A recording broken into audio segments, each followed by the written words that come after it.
कल सवेरे 8 बजे से शुरू होगी लोकसभा चुनाव की मतगणना। 2 घंटे में मिलने शुरू होंगे रुझान। मुख्य चुनाव आयुक्त ने बताया पहले होगी पोस्टल बैलेट की गिनती। राज्य के 14 संसदीय क्षेत्रों और गांडेय विधानसभा उपचुनाव के नतीजे भी कल होंगे जारी। मतगणना केंद्रों पर कड़ा पहरा, प्रत्याशियों के दिल की धड़कनें बढ़ी। काउंटिंग की काउंटडाउन के साथ ही राजनीतिक दलों की सक्रियता बढ़ी। भाजपा के राष्ट्रीय अध्यक्ष जेपी नड्डा के आवास पर हुई महत्वपूर्ण बैठक। इंडी गठबंधन के नेता भी सक्रिय। और विश्व पर्यावरण दिवस सप्ताह को लेकर रांची से जागरूकता रथ रवाना। वनों की रक्षा के प्रति लोगों को किया जाएगा जागरूक। पाकुड़ में मैराथन दौड़ का आयोजन।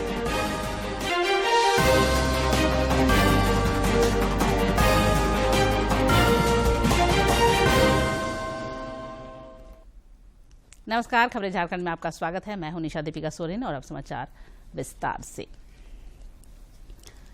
झारखंड समेत देश भर में कल सुबह 8 बजे से लोकसभा चुनाव की मतगणना होगी। भारत निर्वाचन आयोग ने निष्पक्ष और पारदर्शी मतगणना सुनिश्चित करने के लिए व्यापक प्रबंध किए हैं। त्रिस्तरीय सुरक्षा के बीच पर्यवेक्षकों की निगरानी में वोटों की गिनती होगी।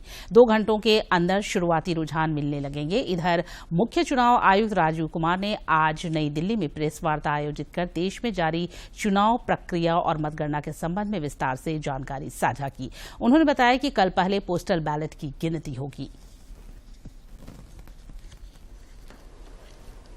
उसका रूल है 54A which was introduced in 1964 in the act। उस समय में बहुत सारे पोस्टल बैलेट्स नहीं थे। उस समय में सीनियर सिटीजन्स नहीं थे, PWDs नहीं थे, ETPBS भी उस तरीके का नहीं था। तो धीरे धीरे संख्या बढ़ रही है और for an inclusive election it is necessary that we extend this facility. जैसे पिछली बार आप ही ने कहा था कि आप लोगों को ये फैसिलिटी नहीं है, हमने जाके एनेबल की।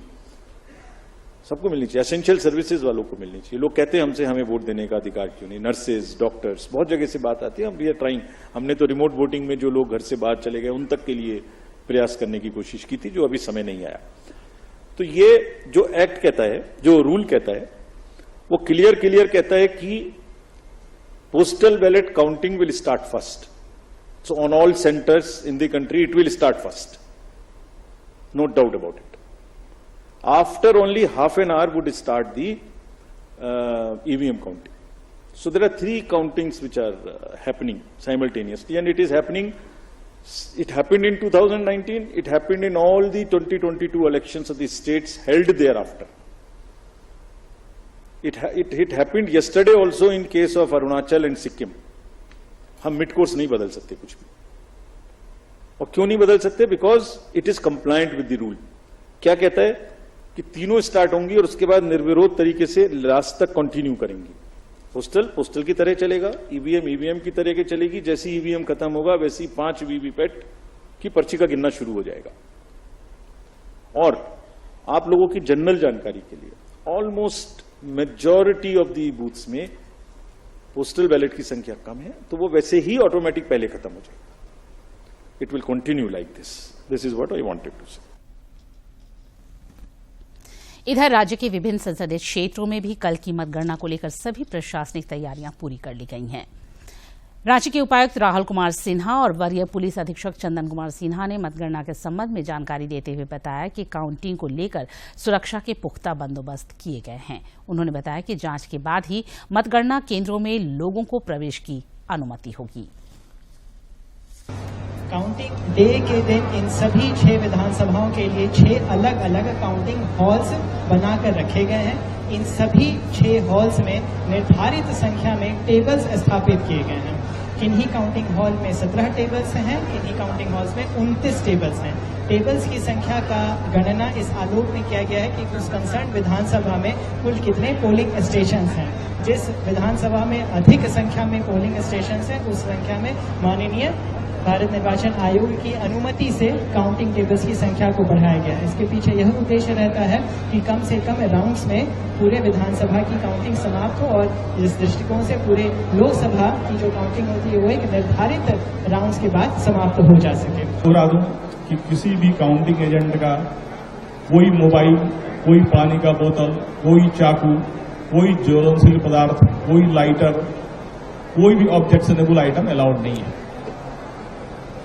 वो ज्यादा से ज्यादा कुछ कागज और कलम ला सकते हैं अपने पॉइंट्स को नोट करने के लिए। इसके अलावा सब कुछ की व्यवस्था, खाने पीने के लिए भी जो है अंदर ही व्यवस्था है, तो बाहर से जो है कोई जो है आदमी एंटर नहीं करेगा। लोकसभा चुनाव के साथ ही कल गांडेय विधानसभा उपचुनाव की भी मतगणना होगी। गिरिडीह के स्थानीय कृषि उत्पादन बाजार समिति पचम्बा गिरिडीह में सवेरे 8 बजे से मतों की गिनती शुरू हो जाएगी। कोडरमा संसदीय क्षेत्र के निर्वाची पदाधिकारी नमन प्रेयस लकड़ा ने दूरदर्शन से खास बातचीत में बताया कि मतगणना स्थल पर त्रिस्तरीय सुरक्षा व्यवस्था होगी। उन्होंने बताया कि कोडरमा और गांडेय में 21 से 24 चक्र की मतगणना होगी। वहीं पुलिस अधीक्षक दीपक कुमार शर्मा ने बताया कि मतगणना स्थल से लेकर शहर की सुरक्षा व्यवस्था चाक चौबंद की गई है और उनकी ट्रेनिंग कर ली गई है क्योंकि वो काफ़ी इंपॉर्टेंट रहते हैं और उनको हेल्प करने के लिए हमारे जो AROs हैं, जो 6 AROs हैं और इसके अलावा जो गांडेय बाई इलेक्शन के लिए जो AEROs हैं और सभी AEROs और हमारी प्रशासनिक टीम वो भी रेडी है। इसके साथ ही IT की टीम की काफ़ी महत्वपूर्ण भूमिका रहती है जो कि सुविधा इनकोर में डेटा एंट्री समय करती है। हमारी यही कोशिश रहेगी कि जो हम लोग पोस्टल बैलेट और ETPBS की जो गणना के साथ में शुरू करेंगे कल 8 AM से और तत्पश्चात हम लोग EVM की काउंटिंग करेंगे, तो ये हम लोग टाइमली कर लें ताकि हम लोग राउंड वाइज जो हमारा मैक्सिमम 24 राउंड्स चलेंगे, राउंड वाइज हम लोग इसको बेहतर समय में निर्धारित समय में कर लें और ये टैबलेट करते हुए ही मीडिया बंधुओं को हम लोग इसको रिजल्ट को रिलीज करेंगे भी और हमारे गांडेय बाई इलेक्शन के लिए मतगणना के दिन किसी भी प्रकार की अप्रिय स्थिति उत्पन्न न हो, इसके लिए भारी संख्या में बल की तैनाती की गई है। CRPF की भी कंपनी तैनाती की गई है ताकि अन्य किसी भी प्रकार की दिक्कत न हो। इसके अलावा अन्य कंपनी भी जो है वो सुरक्षा के लिए वहां पर लगाई जा रही है। इसके साथ ही शहर में यातायात व्यवस्था प्रभावित न हो, इसका भी ख्याल रखा जा रहा है और सभी पुलिस पदाधिकारियों और प्रशासनिक पदाधिकारियों के संबंध में आवश्यक ब्रीफिंग की जा रही है और हम लोग स्वयं मतगणना जो होनी है, मतगणना के स्थल का बार बार निरीक्षण करके सभी चीज़ों पर बहुत ही बारीकी से ध्यान दिया जा रहा है। इधर खूंटी लोकसभा क्षेत्र के प्रत्याशियों के भाग्य का फैसला भी कल ही होगा। स्थानीय बिरसा कॉलेज स्थित मतगणना केंद्र में मतों की गिनती के लिए कुल 150 टेबल लगाए गए हैं। त्रिस्तरीय सुरक्षा के बीच वोटों की गिनती होगी। निर्वाची पदाधिकारी सह उपायुक्त लोकेश मिश्रा ने संबंधित मतगणना कर्मियों और अधिकारियों को काउंटिंग को लेकर आवश्यक दिशा निर्देश दिए।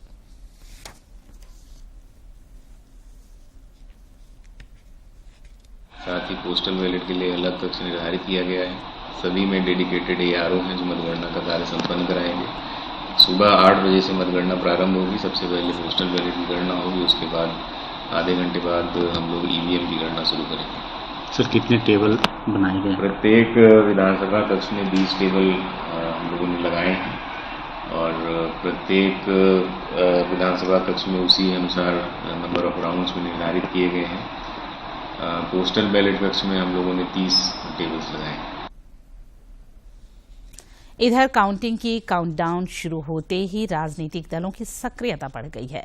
एनडीए और इंडी गठबंधन भावी रणनीति पर मंथन कर रहे हैं। इस सिलसिले में आज नई दिल्ली में भाजपा के राष्ट्रीय अध्यक्ष जेपी नड्डा के आवास पर महत्वपूर्ण बैठक हुई। इस दौरान पार्टी के वरिष्ठ नेता सह केंद्रीय गृह मंत्री अमित शाह, महासचिव BL संतोष और विनोद तावड़े भी उपस्थित थे। बाद में श्री तावड़े ने बैठक के संबंध में जानकारी साझा की।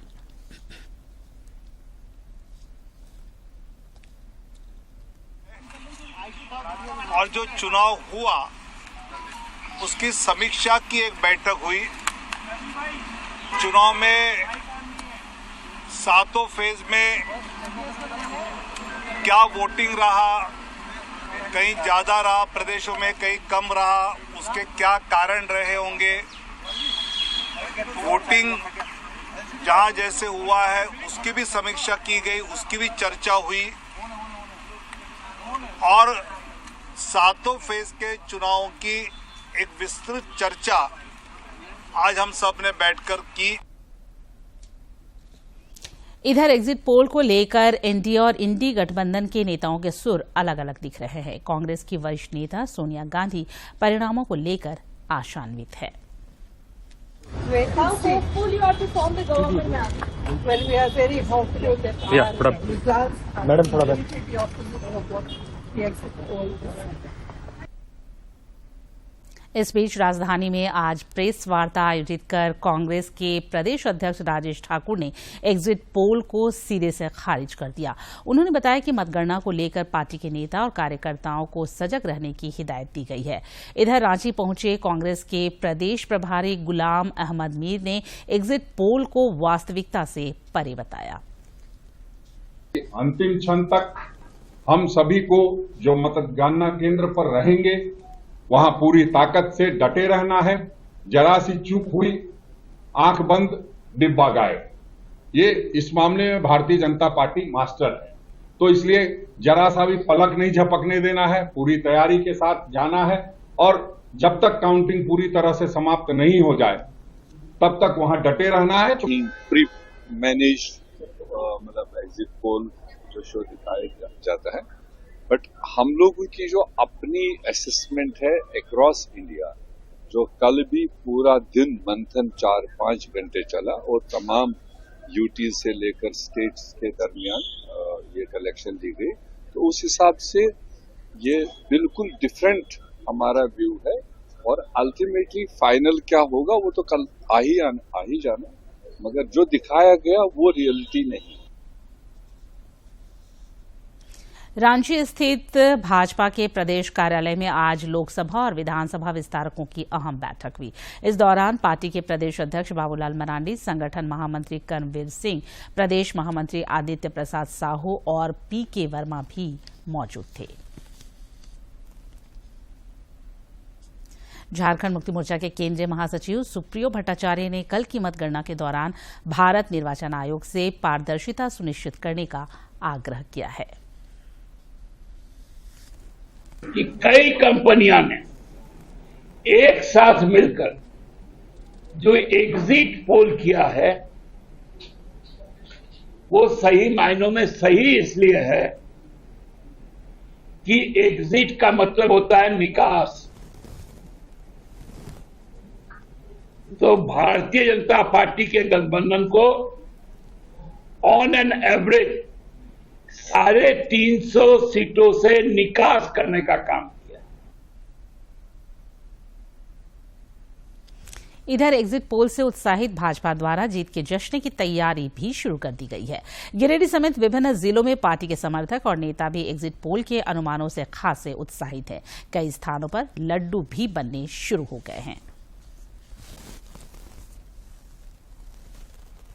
3 चुनाव हुए हैं, कोडरमा लोकसभा, गिरिडीह लोकसभा और गांधे का विधानसभा का उपचुनाव होगा और तीनों पर भारतीय जनता पार्टी जीत रही है। और कई जगह पर भारतीय जनता पार्टी के कार्यकर्ता कई दुकानों में ऑर्डर दिए हुए हैं, अपने घर पर भी बना रहे हैं। मेरे कार्यालय में जो प्रधान कार्यालय है उसमें भी मिठाइयां बन रही है। कल की मतगणना के पल पल के अपडेट्स को दर्शकों तक पहुंचाने के लिए डीडी झारखंड ने खास व्यवस्था की है। कल सवेरे 8 बजे से मतगणना पर विशेष कवरेज के लिए आप जरूर डीडी झारखंड से जुड़ें।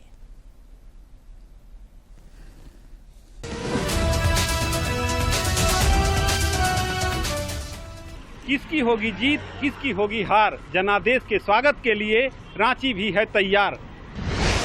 रांची के चुनावी रण को जानिए कर्मवीर के साथ। 15 स्थित कृषि बाजार समिति, रांची से मैं सरिता। दुमका लोकसभा सुरक्षित निर्वाचन क्षेत्र के चुनाव परिणाम के हर अपडेट्स के साथ। क्या हजारीबाग में खिलेगा कमल या पंजा दिखाएगा अपना कमाल? चतरा में किसके सर सजेगा ताज, मतगणना के दिन की पल पल की खबर। पलामू से रहूंगा आपके साथ, बताता रहूंगा यहाँ का हाल, कौन हारा कौन जीता, कौन है आगे कौन है पीछे। आपको बताऊंगा सिंहभूम सीट के मतगणना केंद्र का हाल। आपको दूंगा गिरिडीह सीट की पल पल की जानकारी। साहेबगंज जिले से मतगणना का दूंगा पूरा अपडेट। बने रहिए हमारे साथ डीडी झारखंड के साथ।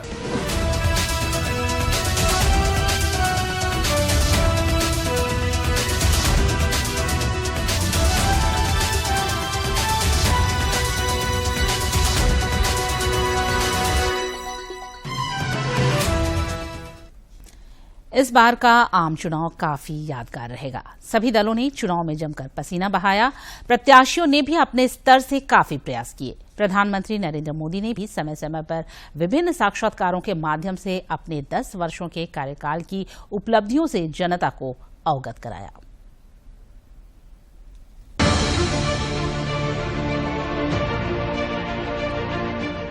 ...2024 की चुनावी मुहिम और धुआंधार प्रचार के बीच प्रधानमंत्री नरेंद्र मोदी ने अपने 1 दशक का रिपोर्ट कार्ड पत्रकारों के सामने रखा।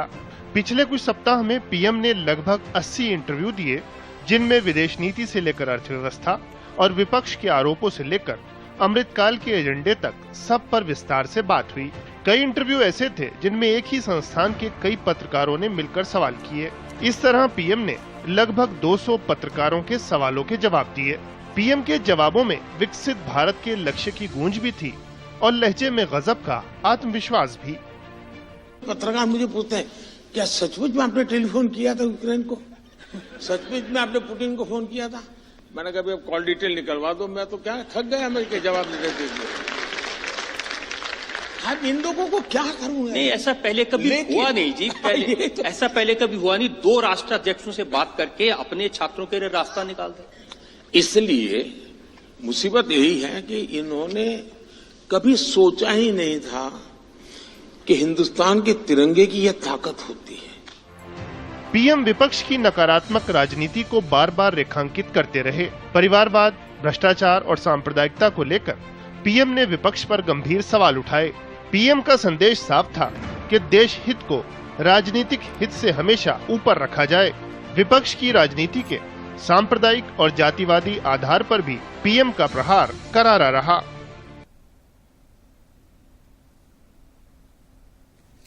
मनी लॉन्ड्रिंग के आरोपी पूर्व सीएम हेमंत सोरेन के खिलाफ ईडी द्वारा दर्ज शिकायतवाद पर अब रांची सिविल कोर्ट के एमपी एमएलए कोर्ट में सुनवाई होगी।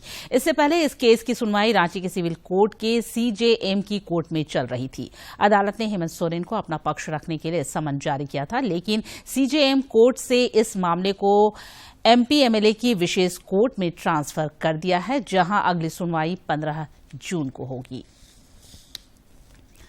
टेंडर कमीशन घोटाला मामले में ग्रामीण विकास विभाग के पूर्व सचिव मनीष रंजन ने प्रवर्तन निदेशालय ईडी द्वारा आज पूछताछ की गई। इससे पहले उनसे 28 मई को इस मामले में लंबी पूछताछ हुई थी। बाद में उन्हें फिर से ईडी ने 3 जून को क्षेत्रीय कार्यालय में तलब किया था। गौरतलब है कि इस मामले में आलमगीर आलम समेत कुछ अन्य लोग फिलहाल न्यायिक हिरासत में हैं। टेंडर कमीशन घोटाला की जड़ों को तलाशने के लिए ईडी लगातार अनुसंधान का दायरा बढ़ा रही है। हत्या मामले में पलामू पुलिस ने 3 आरोपियों को गिरफ्तार किया है। दरअसल पाकी थाना अंतर्गत बरदाग के जंगल से एक अज्ञात शव बरामद किया गया था। पुलिस तहकीकात में पता चला कि इस हत्याकांड को 3 दोस्तों ने मिलकर अंजाम दिया था। शव को छुपाने के मकसद से उसे पत्तों से ढका गया था। पुलिस ने घटनास्थल से मृतक के पर्स और बाइक समेत अन्य चीजों को बरामद किया है। रांची स्टेशन से लड़की को बहला फुसलाकर अगवा करने के आरोप में एक शख्स को आरपीएफ ने गिरफ्तार किया है। संबंध में आरपीएफ ने बताया कि 29 मई को बिहार के गया जिले से एक युवक मानसिक रूप से विक्षिप्त अपनी बहन का इलाज कराने के लिए रांची के कांके सीआईपी आया था। घर पर लौटने के क्रम में रांची स्टेशन से लड़की को अगवा कर लिया गया। शिकायत पर त्वरित कार्रवाई करते हुए आरपीएफ ने सीसीटीवी और सूचना तकनीक की मदद से आरोपी को धर दबोचा। पलामू जिले के पांकी प्रखंड के सोरठ गांव के सिंचाई कुएं में डूबकर करीब 35 से 40 बंदरों की मौत हो गई। संभावना जताई जा रही है कि ये सारे बंदर कुएं में गर्मी के मद्देनजर प्यास बुझाने के लिए उतरे होंगे और फिर बाहर नहीं निकल पाए। सूचना मिलने के बाद वन विभाग और प्रखंड प्रशासन मामले की जांच में जुट गया है। वन विभाग द्वारा कुएं से बंदरों के शव को निकाला गया।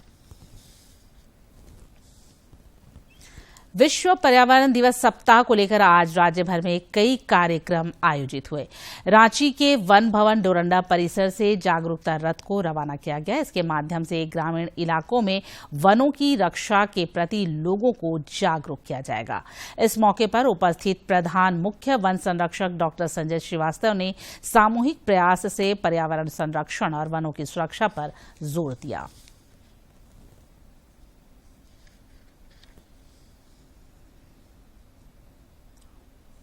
शुभ है। इसमें वन विभाग की तरफ से एक छोटा सा प्रयास है कि जनमानस को इसके बारे में जागरूक करने के लिए कि पर्यावरण की क्या आवश्यकता है, क्या उसका महत्व है और उसको ठीक से नहीं रखने के लिए हम लोग क्या क्या चीज़ों की तकलीफ का सामना कर रहे हैं। जैसे आप देखें कि रांची में इस बार जितनी गर्मी पड़ी है, पूरे राज्य में जितनी गर्मी पड़ रही है, जो अपने आप एक रिकॉर्ड है, तो ये सब परिणाम है कि पर्यावरण को हमने ठीक तरह से सजो के नहीं रखा। इधर पाकुड़ वन प्रमंडल द्वारा शहर के सिद्धू कान्हू पार्क से विश्व पर्यावरण दिवस सप्ताह के उपलक्ष्य में आज मैराथन दौड़ का आयोजन किया गया। वन प्रमंडल पदाधिकारी रजनीश कुमार और पुलिस अधीक्षक प्रभात कुमार ने धावकों को हरी झंडी दिखाकर रवाना किया।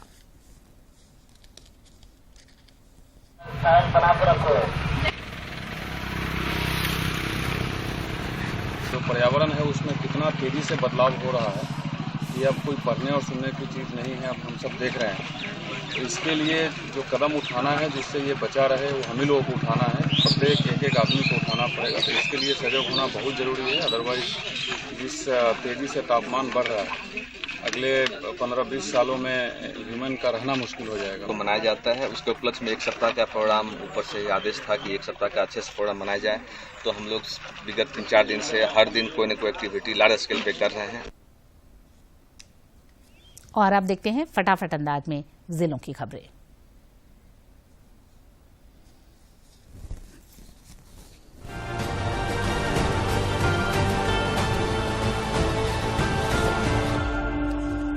गुमला में कल होने वाली मतगणना के मद्देनजर जिले के उपायुक्त ने संबंधित अधिकारियों और कर्मियों के साथ विशेष बैठक की।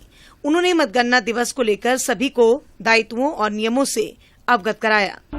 चतरा कॉलेज में कल संसदीय चुनाव की मतगणना होगी। जिले के उपायुक्त ने मतगणना केंद्र पहुंचकर तैयारियों का जायजा लिया और जरूरी निर्देश भी दिया। उन्होंने बताया कि बिना पहचान पत्र के एंट्री पूर्णतः प्रतिबंधित रहेगी। पलामू में पुलिस ने पाटन थाना क्षेत्र से 2 अपराधियों को गिरफ्तार करते हुए चोरी की बाइक बरामद की है। पूछताछ के क्रम में अपराधियों की निशानदेही पर एक देसी कट्टा भी बरामद किया गया है। पलामू के पुलिस अधीक्षक ने बताया कि कल लोकसभा चुनाव की मतगणना जीएलए कॉलेज मेदिनीनगर में निर्धारित है। मतगणना स्थल के बाहर भीड़ की संभावना के मद्देनजर 4 जून की सुबह 4 बजे से मतगणना कार्य समाप्ति तक भारी वाहनों का मार्ग परिवर्तित किया गया है। रांची के निवर्तमान सांसद से भाजपा उम्मीदवार संजय सेठ मतगणना से संबंधित तैयारियों को लेकर भाजपा पंडरा मंडल की बैठक में शामिल हुए। इस दौरान उन्होंने विभिन्न व्यवस्थाओं को लेकर कार्यकर्ताओं के साथ विचार विमर्श किया।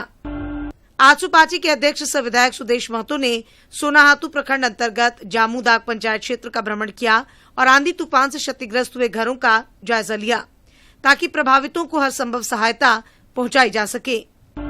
विधायक किशुन दास ने सिमरिया विधानसभा क्षेत्र अंतर्गत खपिया मोड़ टंडवा रोड में हड्डी एवं नस रोग अस्पताल का फीता काटकर शुभारंभ किया।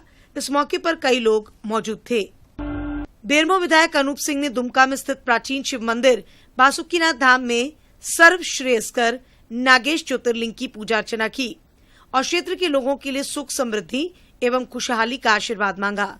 उन्होंने देवघर सिद्धपीठ बाबा बैद्यनाथ धाम में भी पूजा अर्चना की। खूंटी में लोकसभा आम चुनाव को लेकर मतगणना सुपरवाइजर, माइक्रो ऑब्जर्वर और सहायकों के लिए प्रशिक्षण कार्यक्रम का आयोजन किया गया।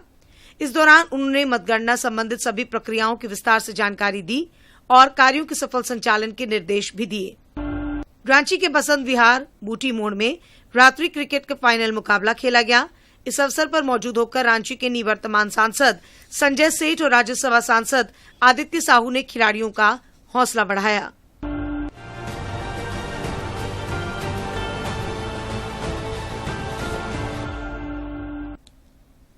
और अंत में मुख्य समाचार एक बार फिर।